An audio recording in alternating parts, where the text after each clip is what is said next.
they have a lot of hopes, and they thought last year they were turning the corner. Even early this year, they start turning the corner, and then you lose 13 games in a row. Edmonton chipped away, got a late goal, won the game 4-3. I felt like they dominated the third period. They moved the puck on that power play. It was an exceptional hockey game. It went over the total. Only on SportsGrid. This guy Ovechkin, how he was injured and missed all that time, and the fact that he's still on pace to pass Gretzky. I think everybody's rooting for Ovechkin at this point in time, and I think he'll do it as well. So it's a feat that no one ever thought Scotty would be broken. It's going to be broken, and it's probably going to be broken because he's not going to stop shooting. Pharrell, coast to coast, only on SportsGrid. Two guys that can do it all. Too much electricity this morning. This is a good time. We're having a lot of fun. I had to do a triple take. Ka-ching! Why? Because of parity. I didn't mean to offend. Yeah, it's not going to happen. Load management is a dirty word. Let him rip. You know what? Circumstances provide the results. What? How do you do this one? Oh, Donnie, you got such a good show there. A network that is booming. The Early Line, only on SportsGrid. Your gut says Miami is going to win, and you should take the over. Your gut also said your NFT selfies would only go up in value. They didn't. But your head is on SportsGrid and knows the QB is in concussion protocol. The backup has a 45 QBR against the zone coverage. The New York D has the most sacks in the league. So yeah, trust your head. It's smarter to be on SportsGrid.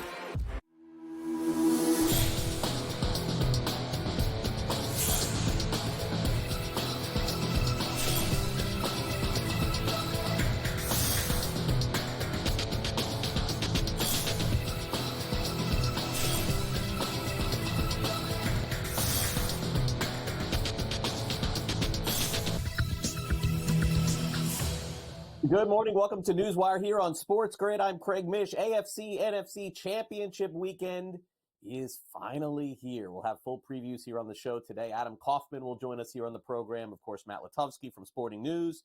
And we'll get into the latest in sports betting, a potential scandal in college basketball. Is there really one? Sam McQuillan will hit us up from Legal Sports Report. We'll also dive into that as well. And there's also some breaking news here on the show from the National Football League. Not one, but two new head coaches hired in the last 24 hours. We'll get to that as well. But before we begin with the latest in the National Football League, let's start with a sports betting story here on our sports wagering network. Ippei Mizuhara. Remember his name? The former interpreter of Shohei Ohtani. Well, Mitsuhara is asking for an 18-month sentence for taking money from Shohei Ohtani to pay off his gambling debts. He apologized in a statement yesterday, and it was concurrent with some audio that was released. Mitsuhara apparently called different banks that had the account attached to Shohei Ohtani and was posing as Ohtani in order to transfer money to the bookmakers. Apparently, there was also an issue with doing so because of the amount of money that was being sent. And so he was questioned on the phone with a bank teller while posing as Ohtani. Who am I speaking with? Shohei Ohtani. Thank you. How may I help you? So I tried to log into online banking, and it tells me that it's not available to me at this time, and I need a call. Sure, I can take a look into that. Alrighty. And could you tell me the name of the payee and the amount of the transaction, please? The person I'm sending to? Yes. It's for $200,000. Thank you. Alrighty. Now, recently we come across a trend of fraud and scams, so we have been monitoring the online transactions closely to make sure our clients are not the victim of either. What is the reason for this transaction? For a car loan. Okay. You said it's for a car loan? Yes. Okay. What is your relationship to the payee? He's my friend. Okay. Right now, it looks like Mitsuhara, based on that audio, again, basically saying, give me 18 months. I don't know. We'll see if that ends up flying, but naturally that's out there now for the public. Here's what else is out there for the public. Let's talk about it. 2 new head coaches in the National Football League. Let's begin with the one that just broke about 20 minutes ago. The Las Vegas Raiders are hiring an old favorite. Looks like Pete Carroll got another run in him. He goes from Seattle to not retired, but basically done, and now back to the Raiders. 73 years old, Pete Carroll is back coaching in the NFL, according to ESPN. So get ready for a press conference for Carroll, and of course we'll play back some of that for you on Monday. What the future holds still remains to be seen. The Raiders desperately in need now of a quarterback. Liam Cohen, meanwhile, said that he didn't want to coach the Jaguars. He was going to stay with the Tampa Bay Buccaneers. Then they fired the general manager, and now Liam Cohen has decided he wants to actually coach for the Jacksonville Jaguars. My goodness. Liam Cohen, the next Jacksonville Jaguars head coach. They're searching for a GM. He did get an extension with Tampa Bay to remain as offensive coordinator there, but somehow Shad Khan convinced him to change his mind, or maybe his mind was just simply changed by the firing of Balky. At least that's what's being discussed at the current and present time. At the Australian Open, Novak Djokovic, one of the greatest tennis players of all time, ended up retiring at the Australian Open because of injury, essentially saying that he could not go on. He went to the net, shook hands after losing a set against Alexander Zverev, and said that he had a muscle tear and was actually booed off the court by some fans. Not the first time this has happened to Djokovic, but he talked about the injury after the match. Well, I didn't hit the ball since Alcaraz's match, so until like an hour before today's match. I did everything I possibly can to basically manage the muscle tear that I had, and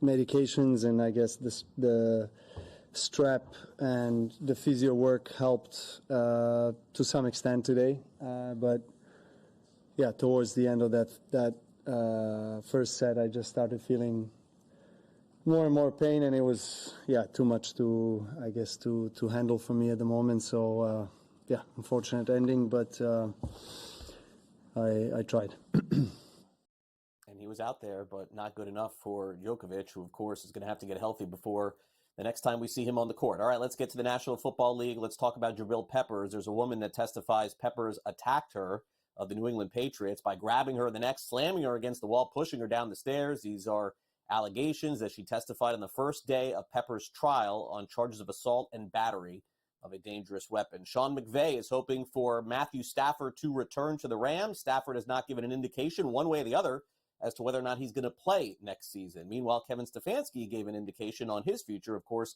he's staying with the Cleveland Browns after a brutal season, but also he said that he's going to call plays in 2025, this despite Tommy Rees joining the organization. Here's Stefanski on the decision. Okay, guys, excited to announce Tommy Rees as our offensive coordinator. Tommy's a guy that we met a few years back, kept a relationship, watched him from afar as he had his success as a young coach. And then we were able to bring him in here last year, and really this last year spent with Tommy really solidified what I thought about him. We had a process with some really impressive candidates for this job, some smart people that we really enjoyed getting to know, but ultimately felt that Tommy was the right fit for this football team. As far as play calling, which I know you guys are going to ask, I'm going to call plays, and I reserve the right to change my mind. And then he was asked a follow-up question and didn't answer it. Kind of funny. All right, it's all about this weekend, right?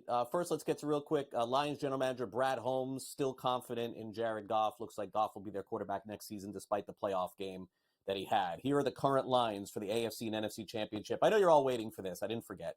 Chiefs 1.5-point favorites in the AFC championship. That's the second game of the two, total 47.5. Eagles 6.5-point favorites over the Commanders, total 47.5. We'll break down these games coming up a little bit later in the show. Meanwhile, Victor Wembanyama scored 30 points. The Spurs beat the Pacers in Paris. 140-110 was the final in this game yesterday. 30 points, 11 rebounds, 6 assists, and 5 blocks. He filled up the stat sheet, as they say, and was also thrilled to hear the national anthem played in Paris. Meant a lot, but feel like for our national anthem, we just need the music and everybody will tag along. You know, it's how we do it.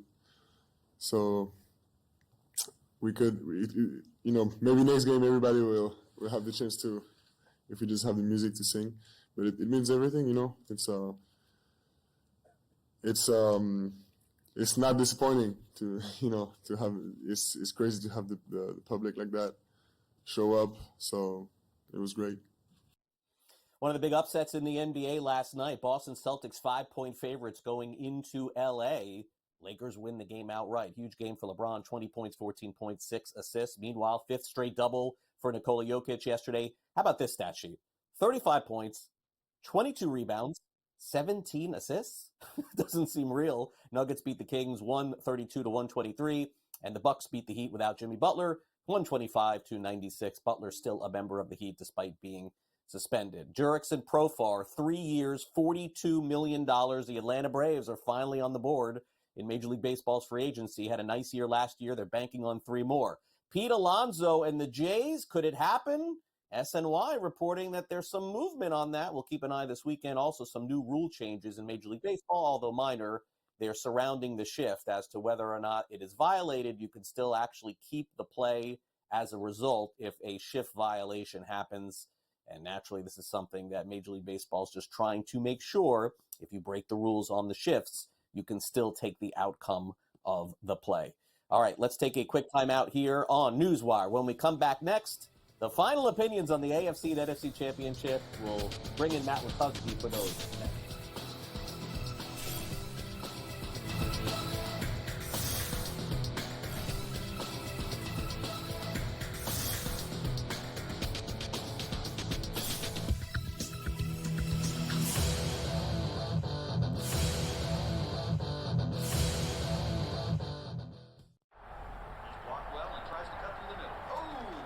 Your gut says Miami is going to win, and you should take the over.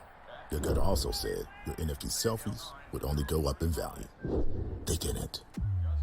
But your head is on SportsGrid and knows the QB is in concussion protocol. The backup has a 45 QBR against the zone coverage. The New York D has the most sacks in the league. So yeah, trust your head. It's smarter to be on SportsGrid.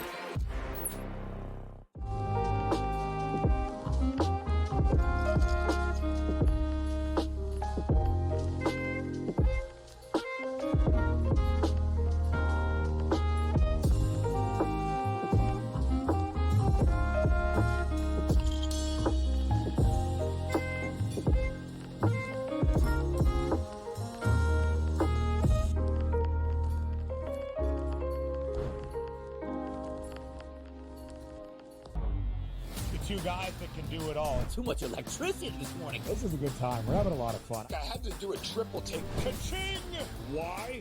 Because of parity. I didn't mean to offend. Yeah, it's not going to happen. Load management is a dirty word. Let him rip. You know what? Circumstances provide the results. What? How do you do this one? Oh, Donnie, you got such a good show there. A network that is booming.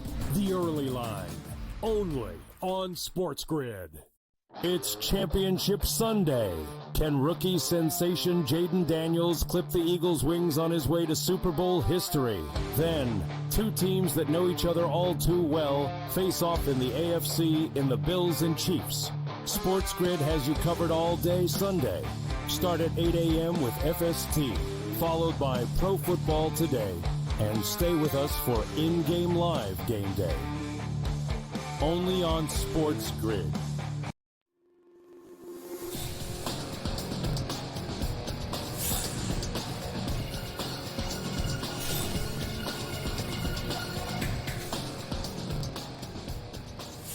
All right, let's bring in Matt Lutovsky. Final word here on the AFC and NFC Championship game. And, of course, across the network, everyone certainly has their opinions on these games. Wonder if my bandwagon friends are now jumping on the Commanders. Let's see if Matt's willing to do that this week. I feel like he is based on the conversation we had earlier in the week. But here we go. Eagles 6.5-point favorites, total 47.5, Matt, in this game. These two teams have certainly played exciting games. In fact, the Eagles beat the Commanders by 8 first time out. If you remember, that one came right down to the end. Commanders came back to beat the Eagles 36-33. That game looked over, went right down to the end. Is this what's going to happen on Sunday afternoon? Is this game going to come right down to the end? If so, you take the points. If not, you take the Eagles. Yeah, I think taking the points is more than reasonable, especially if it ticks up a little more. I mean, if you get to that magic number of 7, that certainly sweetens the deal a little bit. My worry for the Commanders is just that run defense. They got a couple key injuries, guys who haven't practiced. Even if they're out there, they might not be 100%. And they were getting gashed against the Lions as it was. And we know they're about to face the best offensive line and the best running back in the NFL. So that could be a problem, and that could be a way that the Eagles – even if Jalen Hurts isn't 100%, even if that pass game isn't clicking quite how they want it to click, like it hasn't in these first couple games in the playoffs, that can be a way they can control the game and really put the pressure on Washington. And Washington was nearly perfect against Detroit. They had the one fourth down flub very early in the game, but after that, everything worked for them.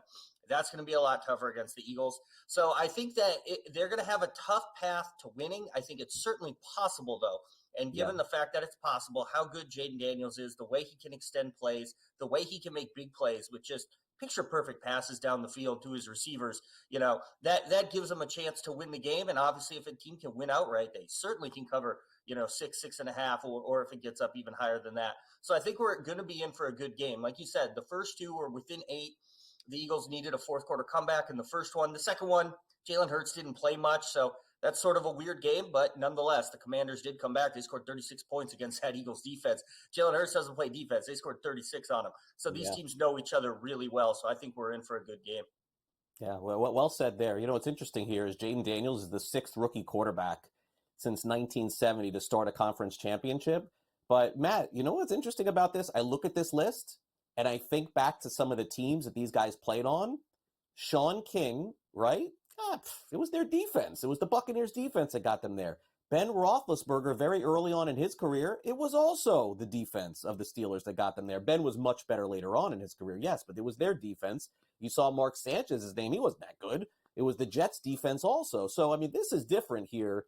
Daniels is carrying the team, but a lot of those guys that we just saw did not, and Flacco on the Ravens too. The Ravens defense was incredible. Most of the defenses back then carried. This time, it's actually Daniels that's doing it on offense. Speaking of which, how about this on FanDuel? Let's take a look at a prop here. 5+ rushing yards in each quarter is plus 300. 10+ rushing yards in each quarter is plus 1,500 for both Barkley and Daniels. I guess this is relying on Daniels doing this because certainly I'll take everything on Barkley at this point. Yeah, no, I agree. And, Daniels, the one thing with him is he hasn't had a lot of big runs yet in the playoffs, but he's been steady. He's been consistent. The 5 yards in each quarter thing, it seems like a lot, but then you think about a quarter where maybe Washington only has one possession, and that kind of goes back to what I said earlier about the Eagles being able to control the ball on the ground and control the clock. And if he doesn't get that 5 yards, on that one possession, which easily could happen because they just make some passes. So it's a little tough, but you know what? That's a fun one. And that's one that you can sit there and you can hang on to, and you just need one scramble, which is bound to happen. So, I like that bet. I think that's fun. All right. So now here's what we kind of want, I think, versus what we're going to get. That's the way that I sum up this game. The Bills are playing the Chiefs. I've made it clear here on the show all week long that I would like to see somebody new playing in the Super Bowl. I just think it would be more fun. But it's really hard for me to bet against that. Buffalo's getting 1.5, total of 47.5. If the Bills were definitely going to win this game, Matt, they wouldn't be dogs, man. They would not be dogs in this game. So, I kind of feel like I'm going to be on the wrong side here and taking Buffalo in the points. Yeah, I picked Kansas City going into the playoffs. It's just one of those things where you almost just need to see someone beat them at this point. And we've seen it in the past. They're not perfect in the playoffs. It's not as if Patrick Mahomes has never lost at home even. So they can be beat for sure. But it's really gonna take a monumental effort from Buffalo. We know Buffalo can beat them. The Chiefs only had one real loss in the regular season, but it was to Buffalo. Now can they do it at Arrowhead? I think that's a much tougher task. I think that Chiefs defense just turns it up a notch in the playoffs. We've seen it time and time again, and we know Patrick Mahomes just makes the play when it's needed. I think the area where the Chiefs might have some trouble that they haven't had, or they have had in the past, and I don't know if they have this year, is in the running game. Isaiah Pacheco, maybe he's still feeling effects from that injury earlier in the year. I don't know. But he's basically fallen back. Kareem Hunt has overtaken him. I think a lot of people thought Kareem Hunt was washed earlier in the year, certainly last year. Right. So if they can't get a consistent running game going against this Bills defense, which is a little banged up, then it's going to be a little bit tougher. But in the end, I'm going to side with Mahomes. I'm going to side with Andy Reid and Travis Kelce and Chris Jones and all the same boring stuff that people are sick of. I'm going to side with them. It's going to be a close game. I don't think there's going to be that many points, though. There was 51 in the first game this year, thanks to the late fourth down touchdown run by Josh Allen. So I think it was at 47.5. That seems a little high to me. I think this one's going to tighten up. But I think, again, we should see a good game. Yeah, strangely conservative Buffalo team, I thought, in the last game. Another quick prop here. I don't like any of these numbers, by the way. 550 passing yards. Allen and Mahomes is plus 210. 600 plus 450. 650 is plus 1,000. Mahomes doesn't throw for 300 anymore. I don't know what there is to say. I don't like any of these. Let's move on. Let's go to the Super Bowl here. Are you willing to take the Eagles as the favorite to win the Super Bowl when they get there, Matt, after Sunday? If they do, I should say. I like Washington, by the way. Let me make that clear. If they do, they're going to be dogs. They are going to be dogs to Kansas City or Buffalo. I don't care who wins, even if Philadelphia wins by 10. So isn't it best just to whoever you think is going to come out of the AFC to take them? Yep, that's what I would do. I would just, again, I hate saying it. Everyone hates hearing it, but I'd take the Eagles. Or, excuse me, the Chiefs. Okay, good. Scared me there for a minute. Sorry. No. All right, Matt. Have a good weekend.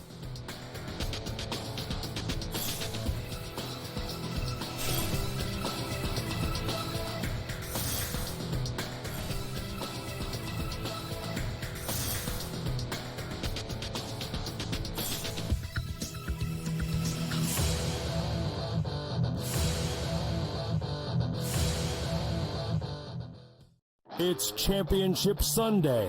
Can rookie sensation Jaden Daniels clip the Eagles' wings on his way to Super Bowl history? Then, two teams that know each other all too well face off in the AFC in the Bills and Chiefs. SportsGrid has you covered all day Sunday. Start at 8 a.m. with FST, followed by Pro Football Today, and stay with us for in-game live game day. Only on SportsGrid. Anyone that's been to a sporting event, the atmosphere before a game, I think Game Time Decisions has that same exact atmosphere. This is our arena. This is what we do. There is going to be an energy to Game Time Decisions that you will feel night in and night out. The excitement you get when you lock your bets in, when you're figuring out what you want to do, we can zone in on the biggest games each night. I want this to be the place that people come to before the game starts so they feel as ready as possible to lock in their cards. We are going to hit every single one of those markets that you need to know about. We're going to go through every single thing, and I've got a great team behind me that's going to help me get the job done. There is not going to be a better place, I promise you, than Game Time Decisions to get that new information, react to it, and be able to then bet accordingly. We will have everything at our disposal, and we will use that to our advantage. I'm Kevin Walsh. Tune into Game Time Decisions from 6 to 8 p.m. Eastern on SportsGrid. Your gut says Miami is going to win, and you should take the over. Your gut also said your NFT selfies would only go up in value. They didn't. But your head is on SportsGrid and knows the QB is in concussion protocol. The backup has a 45 QBR against the zone coverage. The New York D has the most sacks in the league. So yeah, trust your head. It's smarter to be on SportsGrid.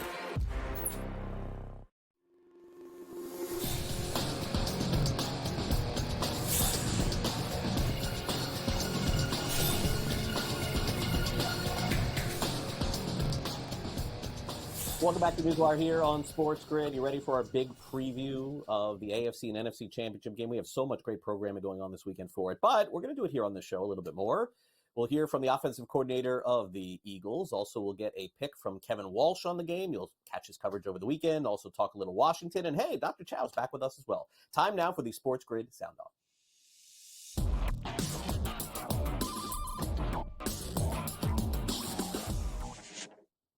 All right, let's get started and talk about the big game this weekend between the Eagles and Washington Commanders. We'll start off with someone who's very familiar with both of these two teams. That, of course, is our very own Kevin Walsh. He joins us each and every week for previews of the show. Kind of sad that we're coming to the end of the football season, but Kevin certainly has his opinion on which team in the NFC East is headed to New Orleans. This Sunday, the NFC Championship game is a battle between NFC East rivals. The Philadelphia Eagles, a 6.5-point home favorite against the Washington Commanders. And the question really is, can anyone slow down Saquon Barkley? Went for 200-plus and 2 scores in the win against the Rams. And the Commanders will look at that performance and think, oh no. The books certainly expect a big one out of Saquon Barkley. 125.5 is his rushing prop. He's over minus 250 for an anytime touchdown, and rightfully so. 2 games against the Commanders, 2+ touchdowns in both games. With 146 in one and over 150 in the other. Saquon's success against Washington, according to the odds, is expected to continue. Does he go for 200+ again? That's plus 850. I guess we'll have to wait and find out. Craig, it's back to you. All right, thanks so much, Kevin. We'll catch Kevin this weekend, including Sunday for the big games. Meanwhile, what's going on with the Philadelphia Eagles passing game? Jalen Hurts was a revelation the last couple of years. Had a really hard time finding A.J. Brown and some of the other weapons. Could he finally get it going on offense? Here's their offensive coordinator, Kellen Moore, taking a deep dive into their offense. Kellen, we've talked a lot about the passing game. And you keep winning games, but 65 net yards, I assume, is not ideal. Goal. So, how do you look at it when you come out of a game like that? Yeah, I think you got to evaluate it in a big picture perspective, and obviously then we look through every little detail of it. And I think obviously, too many sacks on our end. I focus on how can I help that process and put ourselves in better situations. Some of the play calling. In some of those situations, obviously, I'm gonna dig really deep into, and so I thought we'd protect the football. We made some plays in some situational football when we needed to, and gave ourselves a chance to win. What was last week like for you? It's not every week where you're prepping for a divisional playoff game and have 3 head coaching interviews. What was that like? It's really the same process we normally take. Nothing changes on our preparation for a game. I missed a 4th grade basketball game on Friday night. That's about it. And so other than that, it's the same process. I think right now the Eagles are just looking for any semblance of what their offense used to look like. And will that be enough? I don't know, because Washington just doesn't stop scoring points. They did it against Detroit. A lot of people think they could do it against Philadelphia this weekend. Speaking of getting stronger as they go, that has been the mantra of their head coach, Dan Quinn. Here for us, it really kickstarts us everything into gear, and we're getting stronger as we go, from the ball and our turnover margin, our tackling margin, and we're working hard at that to make sure that continues. These runs are built on fundamentals, execution and finishing, not new schemes and that. It's absolutely how we get down, and so our team's got a lot of joyful intensity about us. It's not rare to see guys attacking out of somebody or something and seeing huge joyful smiles on their faces, whether that's a kickoff cover that goes inside the 25 or a defensive takeaway or even explosive play. And so it's a rare combination for a team to have that, because they are intense and they're tough in the same way they really enjoy doing what they're doing together. So I don't think I've coached a team that had that type of balance and connection together. So I think right now, Washington is one of those teams that are on the brink of destiny. The only question is, can they get there? We will take a quick time out here on NewsWire.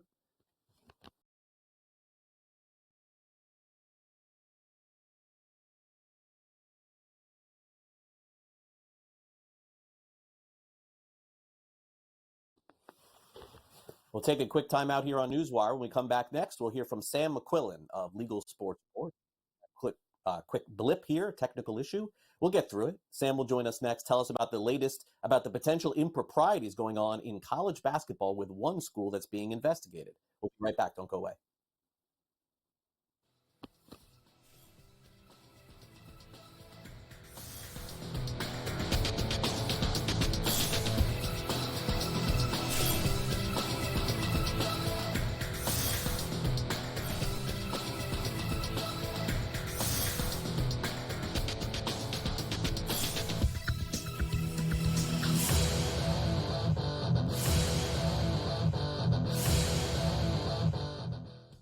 It's Championship Sunday. Can rookie sensation Jaden Daniels clip the Eagles' wings on his way to Super Bowl history? Then, two teams that know each other all too well face off in the AFC in the Bills and Chiefs. SportsGrid has you covered all day Sunday. Start at 8 a.m. with FST, followed by Pro Football Today, and stay with us for in-game live game day. Only on SportsGrid.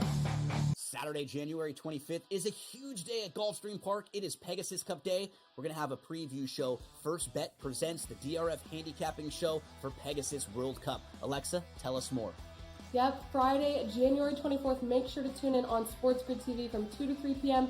to see the show. If you miss it then, don't worry. It airs again on Saturday at 11 a.m. We're going to talk about all the major contenders in the Pegasus Cup. Special guests Bailey Armour, Samantha Perry, and Randy Moss will join us. Don't miss it.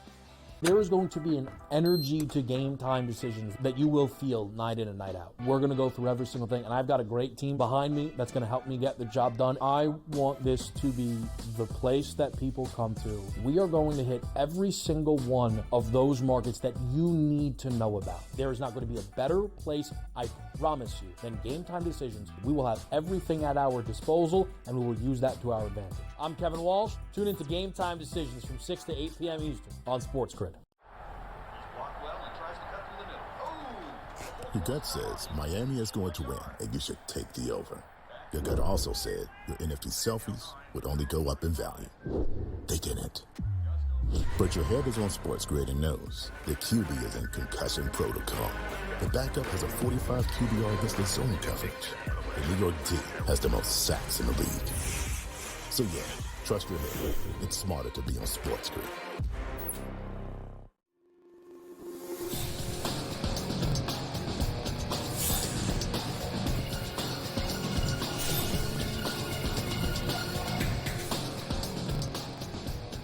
All right, welcome back to NewsWire here on SportsGrid. Sam McQuillan's with us from Legal Sports Report. A story that we never, want to report on or even talk about is, potential impropriety in college sports, especially with maybe point shaving. But here we are. We've got another potential scandal. And I say potential because there's been a lot of back and forth on this. Let's bring Sam McQuillan in. You can read about the story over at LegalSportsReport.com. Sam, the latest story that we've gotten here is a college basketball team in Eastern Michigan that is being flagged for some suspicious sports betting, and in fact, suspicious sports betting in the first halves of games here. So where do we stand with this? Because I've heard a lot of different opinions on it. Some people a lot smarter than me have been following this. Some saying it looks a little bit fishy, others saying this is much really ado about nothing.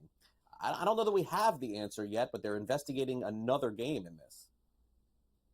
Yeah, Craig, I think this is the case of even if it is a much to do about nothing, it's kind of like, what's the point of not doing it and investigating it? I think sports books right now are, just under ultra spotlight, ultra scrutiny to try to make sure that they're getting out ahead of the stuff and preventing it. So when you have something that happened last week when the game between Eastern Michigan and Central Michigan, all of a sudden the first half spread jumped from 3.5 to then 6.5.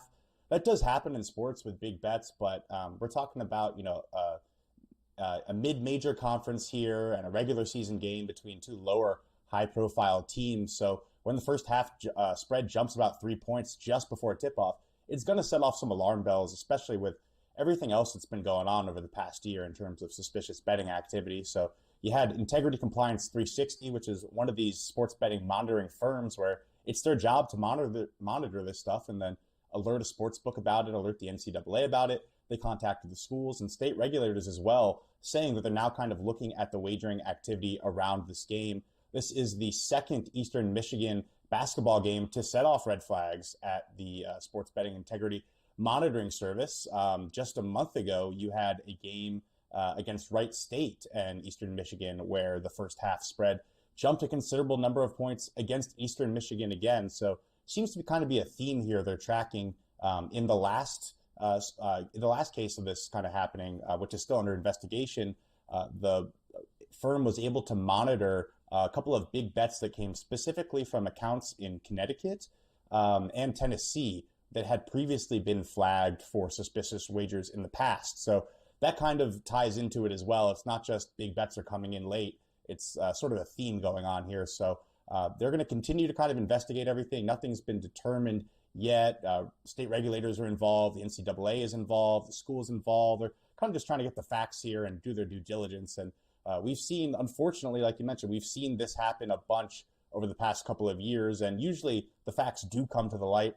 Right now you have a former Temple basketball player who's under federal investigation for allegedly being involved in a similar point shaving scenario. He's sort of denied, his lawyer at least has denied all the charges there, but it's definitely not a new thing in college sports. And it seems to kind of be something that we're just unfortunately having to talk about continuously. But I would want to, hit home the fact that it is good that this stuff is coming to light. It's good that we're talking about it, at least exploring it, figuring out if something happened. Because the last thing you want to do is just, let point shaving happen, and that undermines the whole credibility of everything.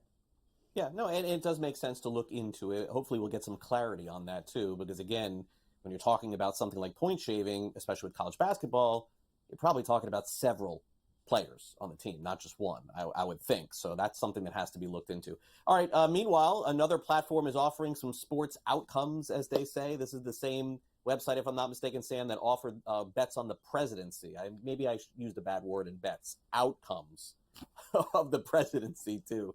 Tell us more. Yeah, no, it's funny you mentioned what's the right word to use in this scenario. Over the past couple of years, we've talked about, are you betting on something? Are you playing a fantasy sports game on something? Are you entering a sweepstakes contest on something? And now we're talking about, are you investing in a market or contract? At the end of the day, it's all stuff that looks very similar to sports betting. We have Kalshi, which is the latest company to come out and try to offer a product that's very similar to sports betting. But, for all intents and purposes, they don't want it to be regulated as sports betting. Kalshi was, of course, the prediction market service that sparked headlines this past year for taking essentially bets on the presidential election in the form of contracts. You could buy a contract whether Donald Trump would win or whether Kamala Harris would win. And they're now trying to get in the sports betting space.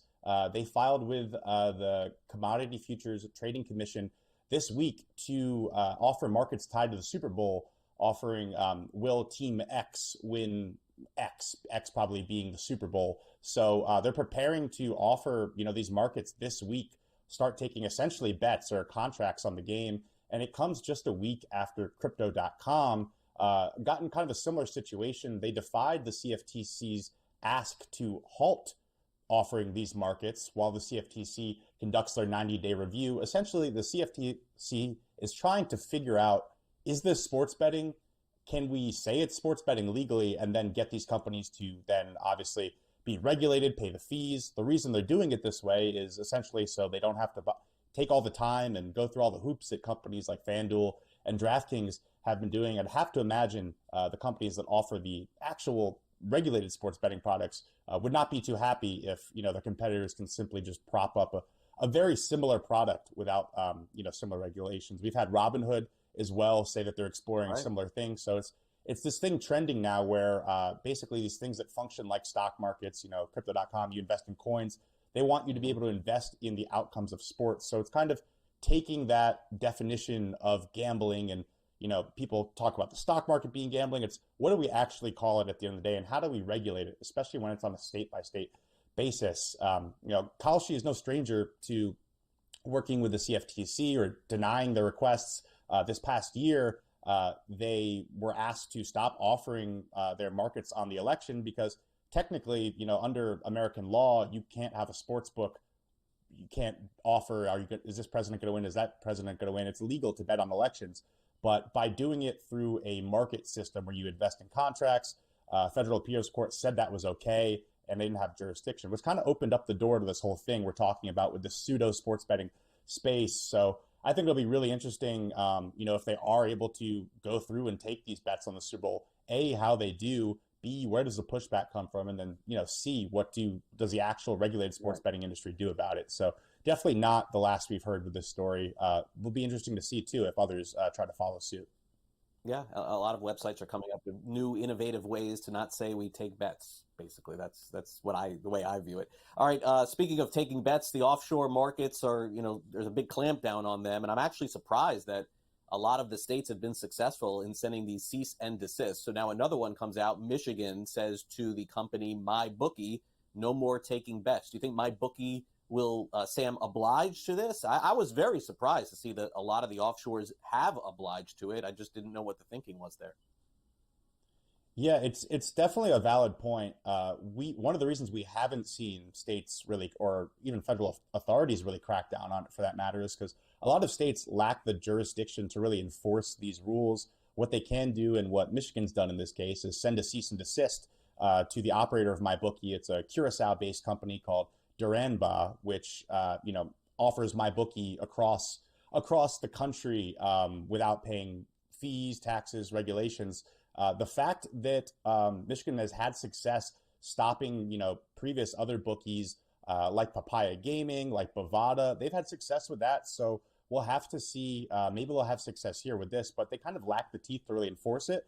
But so far, it's been these companies kind of backing off, saying, you know what, we're fine just leaving Michigan. We have enough states we can do business in. So Michigan's kind of taking the lead on this. I think it'll be really interesting to see sort of who is next in this offshore bookie space, and also which states follow, and when do we get to a point where these companies say, okay, actually, we're going to start fighting here. So an interesting one. All right, fair enough. Sam, great to catch up with you here on NewsWire. Enjoy the football games. We'll catch up back with you next week here on the show. Thanks again. Sounds good. Thanks, Craig. All right, Sam McQuillan from Legal Sports Report here with us on the show. All right, coming up next, Adam Kaufman is going to join us from SportsGrid, and my mission is to get him to pick Washington. I failed the last 2 weeks. Can I get him to do it this week? Find out next.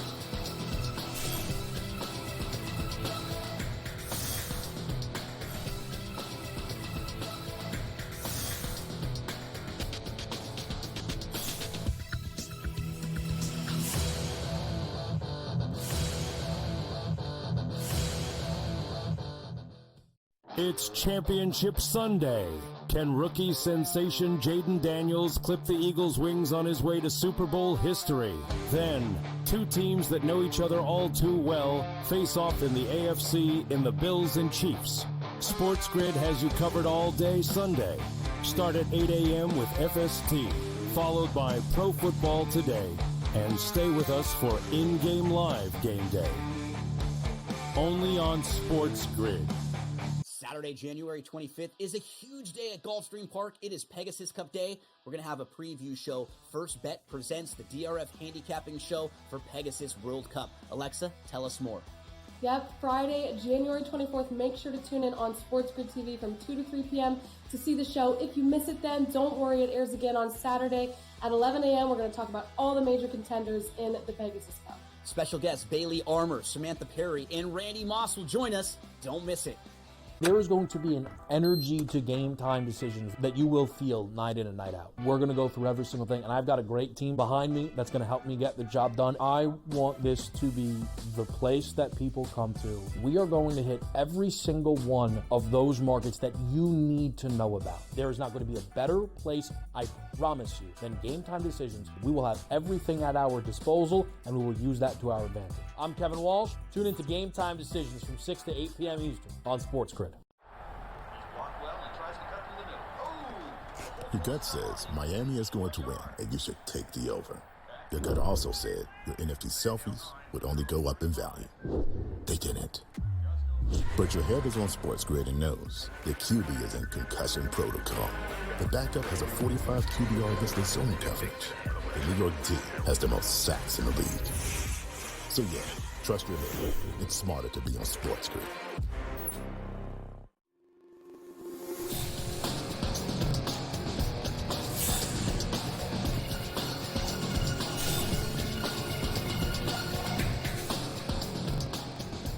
All right, welcome back to NewsWire, AFC NFC Championship game. Of course, we're going to have some fun with that coming up. There's no question that Adam Kaufman's locked in. He'll be locked in the SportsGrid, as I mentioned before the break. I'm trying to get Adam to take the Commanders. He just refuses to do it. I'm going to try again now, and if I succeed, then he'll win money, and if not, then he'll lose this week. Commanders plus 6.5. Adam this week at the Philadelphia Eagles, total of 47.5. Would you jump on the bandwagon? It is not too late, man.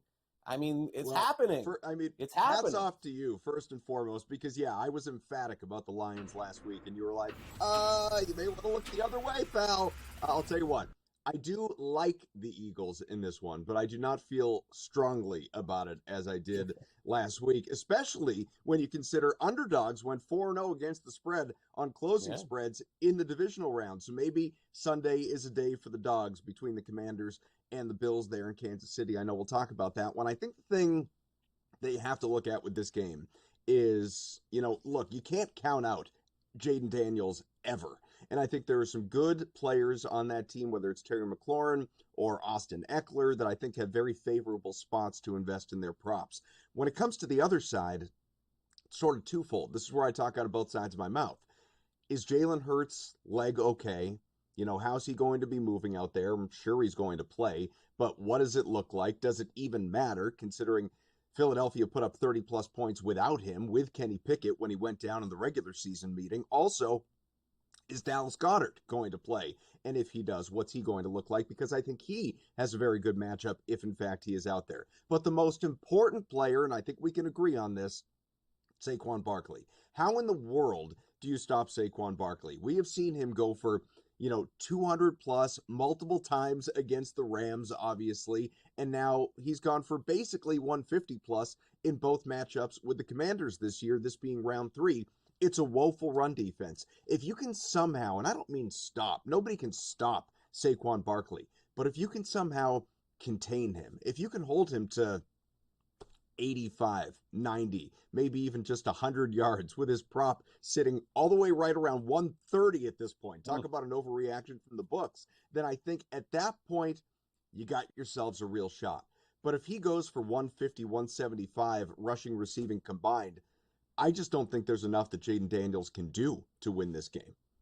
I mean, it's a tall order this week. I understand that. I mean, the Lions' defense very inept, to say the least, last week, and I think Philly will play much better. But again, I'm sticking with my guy here, Daniels. Look at his props: 223 passing yards to throw 2 touchdowns. You're getting plus 130. Although Robinson did look better, I will say, last week. He looked a little more spry. I don't know what was going on with him the last few weeks. He didn't look good at all. 54.5 rushing yards, anytime touchdown, plus 200. Anything likable there? You make the crack about the Lions defense. The Lions offense was, rather inept as well with all those turnovers from Jared Goff. When it comes to Daniels and those props, I could be talked into his rushing over.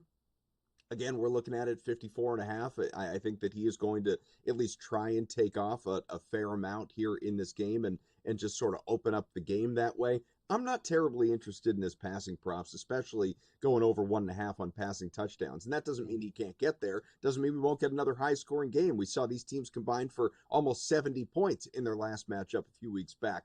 But I just think that if I'm looking at Daniels, I think he's more likely to, pass for 1, run for 1, than run for 2. And plus you have Eckler, you have Robinson. I think that there are just multiple ways that this team can put points on the board, which does take me to, I'll tell you what, one bet that I do absolutely love in this game. It's one of my favorite plays of the weekend. It jumps in on a trend. And I know some people don't like to buy into trends. This is one that I really like. And so the Commanders games are 10-2 to the fourth quarter over the last dozen games. When these teams matched up the first time, they scored 28 total fourth quarter points. When they matched up the second time, they scored 28 fourth quarter points. The total for the fourth quarter this week is inside 2 touchdowns. It's 13.5. I like the over on that. I think that no matter who wins this game, just by virtue of the fact that we know your guy Jaden Daniels, he doesn't go away. He doesn't pack it in and go home. I think these guys are going to produce points in that fourth quarter, and it's going to get interesting. Yeah, and by the way, the Eagles just don't score in the first half of games for whatever reason. Yeah. Like, it just keeps Also happening true. over and over and over again, and then their totals are in the 20s at the end of the game. So Right. Speaking of trends, I mean, if we're looking at this, if you want to play trends, I mean, we're going on name alone here of these 4 props that we're going to take a look at here with the Eagles with the passing yards and receiving yards. I mean, do you just simply play under on A.J. Brown, 60.5? Like, I mean, where are these numbers coming from at this point? The guy doesn't do anything in any game. I mean, we're going on months here. I love the guy. I think he's a great receiver. But how many times are we going to say, well, this is the week that he does something? He never does. Listen, as someone who lost a big builder last week because A.J. Brown couldn't get me 25 yards, I get it. I fully get it. I mean, that giant drop that he had on what would have been like a 40, 50, 60-yard game was particularly annoying, obviously. But, man, if I'm throwing recency bias out the window, I think you have to look to the over on A.J. Brown and just figured that over the last couple weeks he's been on the back of a milk carton. It's been ugly, sitting on the sidelines reading his book. I get it. But 60 is low. That is a low number for a guy that has the big play potential that he has. I think that this is the time where I certainly wouldn't go under. It's either over or fade him. I look at it that way, and I would invest in the over. I think this is the week that he gets involved again, and quite frankly, he has to, right? Especially if Goddard is banged up, especially if the Commanders are trying to limit Saquon in any way, shape, or form. If A.J. Brown becomes something of an afterthought, you got to take advantage of it. All right, finally, Bills-Chiefs. Let's get a quick opinion on this one. Chiefs, a rock-solid 1.5 favorite, trending toward -2. I don't know that it gets there. I think Buffalo would be backed at that point. 47.5 the total here. Any opinion on this one? Feels like last Sunday night. Flip a coin. Yeah, it does feel like a coin flip. I could give you 1,000 trends that tell you to back Patrick Mahomes in this situation, but I like the Bills. I do. I feel like they are the deeper team. I feel like if this game does, by any chance, get into an offensive shootout, the Bills, not the Chiefs, are more equipped to be the ones that win it because of the depth of that offense. Here's one way you could approach it. If you think it's going to be a close game, okay? A close game, meaning it's decided 1 to 6 points. You can invest a unit or a half unit, do it whatever you want, in 1 to 6 points, Chiefs winning, 1 to 6 points, Bills winning, and you guarantee yourself profit as long as we don't get a game decided by a touchdown plus. All right, like it, Adam. Thanks again.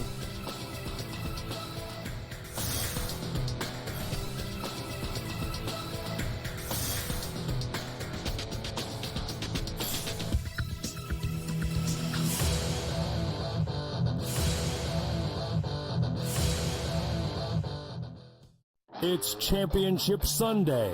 Can rookie sensation Jaden Daniels clip the Eagles' wings on his way to Super Bowl history? Then, two teams that know each other all too well face off in the AFC in the Bills and Chiefs. SportsGrid has you covered all day Sunday.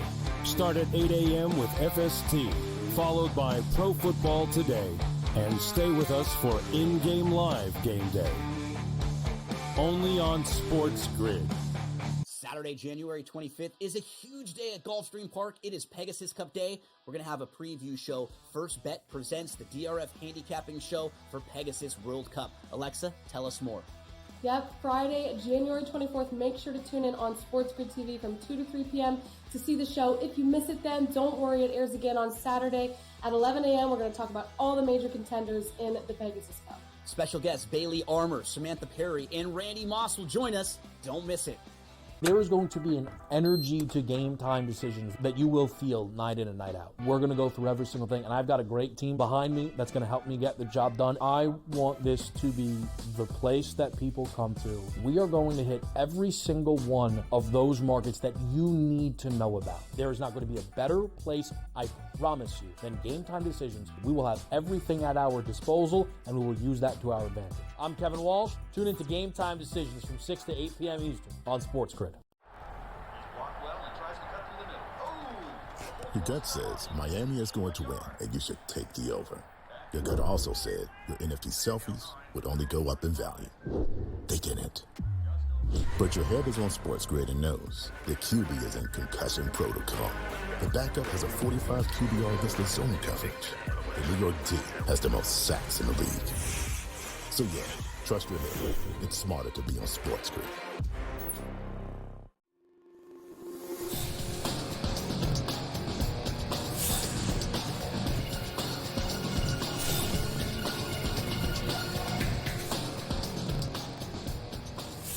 All right, welcome back to NewsWire here on SportsGrid. You can catch me and George Kurtz tomorrow morning, very early, 8 a.m. to 10 a.m. Eastern on one of our final editions for the football season of Fantasy Sports Today. We pivot over to baseball pretty soon, but you can catch us tomorrow morning. Hope to see you then. Let's end the show now with some discussion about the results from last week. We haven't heard from Mark Andrews until now. The weather in all over the country is super cold, affecting the South as well, and a new menu for the Orioles. Time now for some last licks.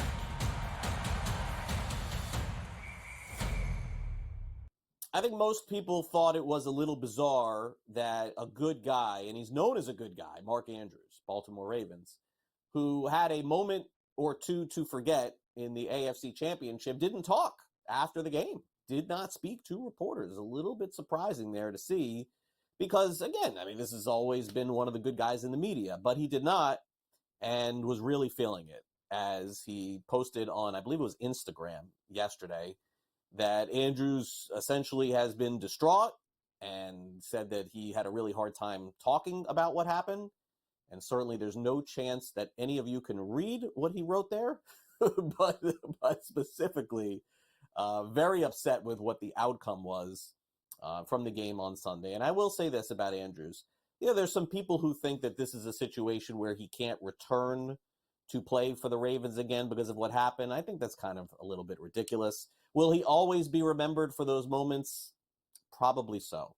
Probably so in that game. But again, the other part of this is that there's no guarantee that the Ravens even win the game with that 2-point conversion, too. I certainly feel bad. We've seen bluffs in the history, blunders in the history of sports that have played themselves out. But for me, Andrew's still a really good player. Struggled in the first half of the season, came on strong in the end, and hopefully they're able to get him back mentally for next year, too. All right, this is really funny here in Alabama. I don't know if you've been paying attention to the South.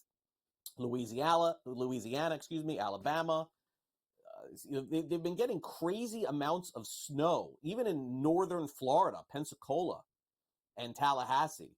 And the Mobile Civic Center in Alabama has basically been collapsed. Now, this was a place that 20, 30 years ago used to see a lot of good concerts and college basketball games and things of that nature. They were going to destroy it and demolish it anyway.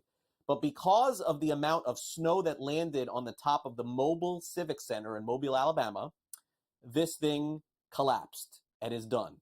And as you can see right now, they're probably going to need to demolish it in some way, but the snow did it for them. And that's kind of been the running joke in Alabama this week, is that the snow did this place in.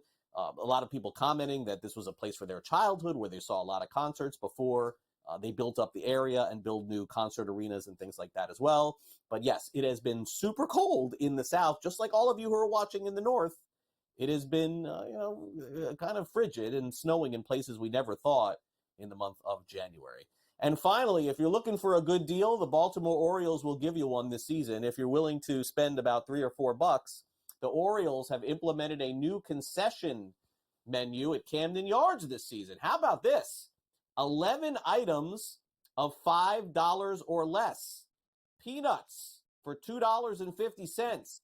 Popcorn for $3.50. Hey, I thought you had to buy a bottle of water for $8. Not anymore. Camden Yards, you got one for $4. $4 hot dogs, $5 beers. And this is a nice gesture from the Orioles organization because, again, these prices are just out of control in a lot of different places to be able to buy food at a game, take a family of four to a game. What's it going to cost you? $200, $300, $400, $500? Can't do that anymore, especially for a baseball game. Good job by the Orioles, and that's the way that we'll end the show today. Coming up next year on SportsGrid, Smiley's all set. Farmers Open going on. By the way, the golf tournament ends on Saturday this week, not on Sunday. So those of you who want to get in on some of the betting action, going to probably have to do it today. Pharrell Coast to Coast, 3 o'clock Eastern. Make sure you check them out. Lots of football discussion, of course. Game time decisions coming your way, 6 p.m. Eastern. That's followed by in-game live game day. Friday night is usually reserved for the National Basketball Association and hockey as well. And then Gabe is ready to tweet at you all night long. He's on Sports Rage tonight from 10 p.m. to 12 a.m. Eastern. I'm sure he's getting ready to see his Buffalo Bills take on the Kansas City Chiefs here on Sunday. As a reminder, we're back with you next week here on Monday. We will have a full recap of the AFC and NFC championship games, folks. And our coverage is all day long here at SportsGrid Sunday. I mentioned me and George Kurtz Saturday morning, 8 a.m. to 10 a.m. No football, right? No football on Saturday. That's crazy. But we got a full football schedule on Sunday as well. Joe Pisapia and Matt Stryker, they get you started, and then kickoff is at 3 o'clock Eastern. So hope you enjoy the rest of your weekend. Stay warm out there if you can, and I'll catch you back for Luke and for Frank. I'm Craig Mish. Thanks for watching all week long here on NewsWire. See you Monday.